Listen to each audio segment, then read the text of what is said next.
बोलो गुरुदेव भगवान की जय। प्यारे कृष्ण कन्हैया लाल की जय। श्रीमद् वाल्मीकि रामायण द्वितीय खंड का युद्ध कांड चल रहा है और 40 अध्याय पूरे हो चुके हैं। आज 41वां अध्याय। एक चत्वारिंशः सर्गः। श्री राम का सुग्रीव को दुस्साहस से रोकना। लंका के चारों द्वारों पर वानर सैनिकों की नियुक्ति। रामदूत अंगद का रावण के महल में पराक्रम तथा वानरों के आक्रमण से राक्षसों को भय। अथ तस्मिन् निमित्तानि दृष्ट्वा लक्ष्मण पूर्वजः सुग्रीवं संपरिष्वज्य रामो वचनम् अब्रवीत्। सुग्रीव के शरीर में युद्ध के चिन्ह देखकर लक्ष्मण के बड़े भाई श्री राम ने उन्हें हृदय से लगा लिया और इस प्रकार कहा, असम्मन्त्र्य मया सार्धं तदिदं साहसं कृतम् एवं साहसयुक्तानि न कुर्वन्ति जनेश्वराः। सुग्रीव, तुमने मुझसे सलाह लिए बिना ही यह बड़े साहस का काम कर डाला। राजा लोग ऐसे दुस्साहसपूर्ण कार्य नहीं किया करते हैं। संशये स्थाप्यमां चेदं बलं चेमं विभीषणं कष्टं कृतमिदं वीर साहसं साहसप्रिय वीर, तुमने मुझको, इस वानर सेना को और विभीषण को भी संशय में डालकर जो यह साहसपूर्ण कार्य किया है, इससे हमें बड़ा कष्ट हुआ। इदानीं मा कृथा वीर एवं विधमरिन्दम त्वयि किञ्चित् समापन्ने किं कार्यं सीतया मम भरतेन महाबाहो लक्ष्मणेन यवीयसा शत्रुघ्नेन च शत्रुघ्न स्वशरीरेण वा पुनः। शत्रुओं का दमन करने वाले वीर, अब फिर तुम ऐसा दुस्साहस न करना। शत्रुसूदन महाबाहो, यदि तुम्हें कुछ हो गया तो मैं सीता, भरत, लक्ष्मण, छोटे भाई शत्रुघ्न तथा अपने इस शरीर को भी लेकर क्या करूँगा। त्वयि चानागते पूर्वम् इति मे निश्चिता मतिः जानतश्चापि ते वीर्यं महेन्द्र वरुणोपम हत्वाहं रावणं युद्धे सुपुत्र बलवाहनम् अभिषिच्य च लङ्कायां विभीषणम् अथापि च भरते राज्यमारोप्य त्यक्षये देहं महाबल।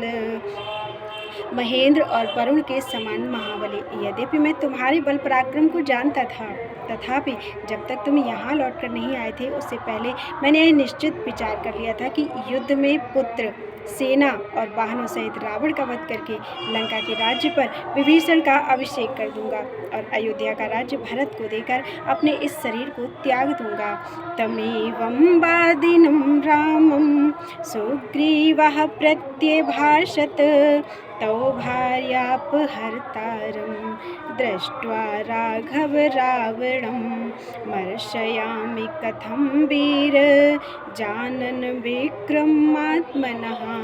ऐसी बातें कहते हुए श्री राम को सुग्रीव ने यूँ उत्तर दिया, वीर रघुनंदन, अपने पराक्रम का ज्ञान रखते हुए मैं अपनी भार्या का अपहरण करने वाले रावण को देखकर कैसे क्षमा कर सकता था।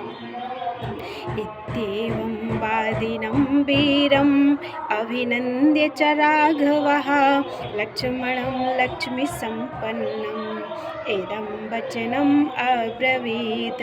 वीर सुग्रीव ने जब ऐसी बात कही तब उनका अभिनंदन करके श्री रामचंद्र जी ने शोभा संपन्न लक्ष्मण से कहा, परिग्रह्योदकं सीतं वनानि फलवन्ति च बलौघं संविभज्येयं व्यूहे तिष्ठाम लक्ष्मण, शीतल जल से भरे हुए जलाशय और फलों से संपन्न वन का आश्रय लेकर हम लोग इस विशाल वानर सेना का विभाग करके व्यूह रचना कर लें और युद्ध के लिए उद्यत हो जाएं।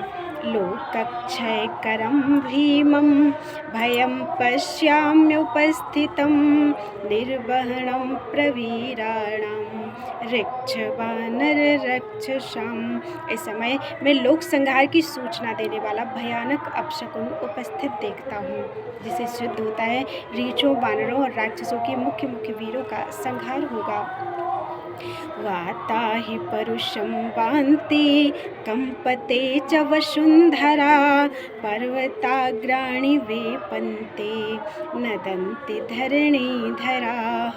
प्रचंड आंधी चल रही है, पृथ्वी कांपने लगी है, पर्वतों के शिखर हिलने लगे हैं और दिग्गज चीत्कार करते हैं। मेघाः क्रव्याद शंकाशाः परुषाः परुषस्वराः क्रूराः क्रूरं प्रवर्षन्ते मिश्रं शोणितबिन्दुभिः। मेघ हिंसक जीवों के समान क्रूर हो गए हैं, वे कठोर स्वर में विकट गर्जना करते हैं तथा रक्त बिंदुओं से मिले हुए जल की क्रूरतापूर्ण वर्षा कर रहे हैं।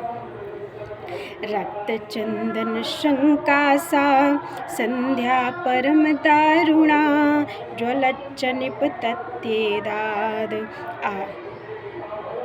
आदित्याद अग्निमंडलम।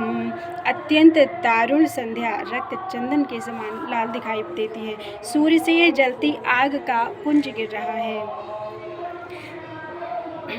आदित्यम अभिवाशयन्ति जनयन्तो महद्भयं दीनादीन स्वरा घोरा अप्रशस्ता मृगद्विजाः।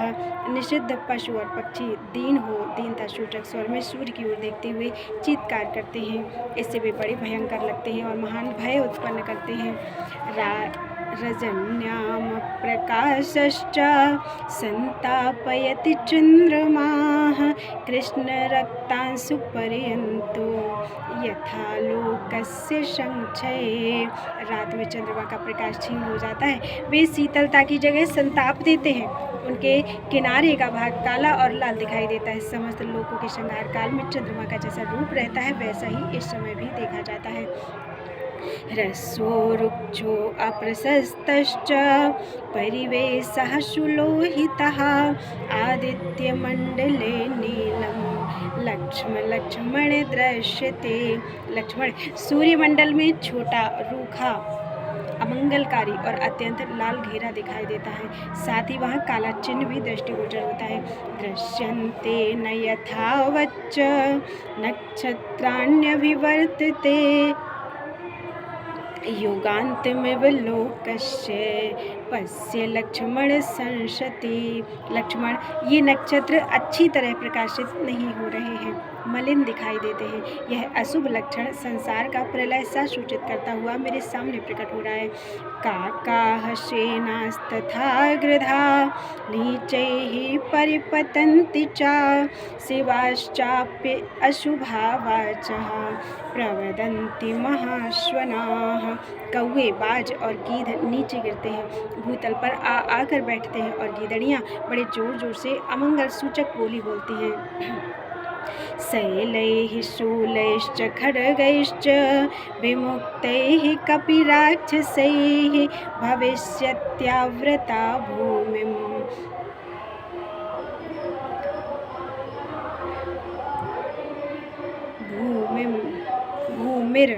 मास शोणित कर्दमा।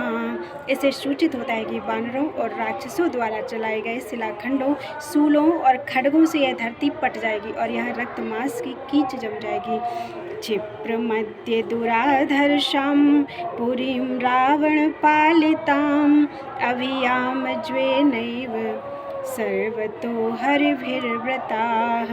रावण के द्वारा पालित यह लंकापुरी शत्रुओं के लिए दुर्जय है, तथापि हम शीघ्र ही वानरों के साथ इस पर सब ओर से वेगपूर्वक आक्रमण करें। इत्येवं तु वदन् वीरो लक्ष्मणं लक्ष्मणाग्रजः तस्माद् वातरत् शीघ्रं पर्वताग्रान् महाबलः। लक्ष्मण से ऐसा कहते हुए वीर महाबली श्री रामचंद्र जी उस पर्वत शिखर से तत्काल नीचे उतर आए। अवतीर्य तु धर्मात्मा तस्माच्छैलात् स राघवः परैः परं दुर्धर्षं तदर्श बलमात्मनः। उस पर्वत से उतरकर धर्मात्मा श्री रघुनाथ जी ने अपनी सेना का निरीक्षण किया जो शत्रुओं के लिए अत्यंत दुर्जय थी।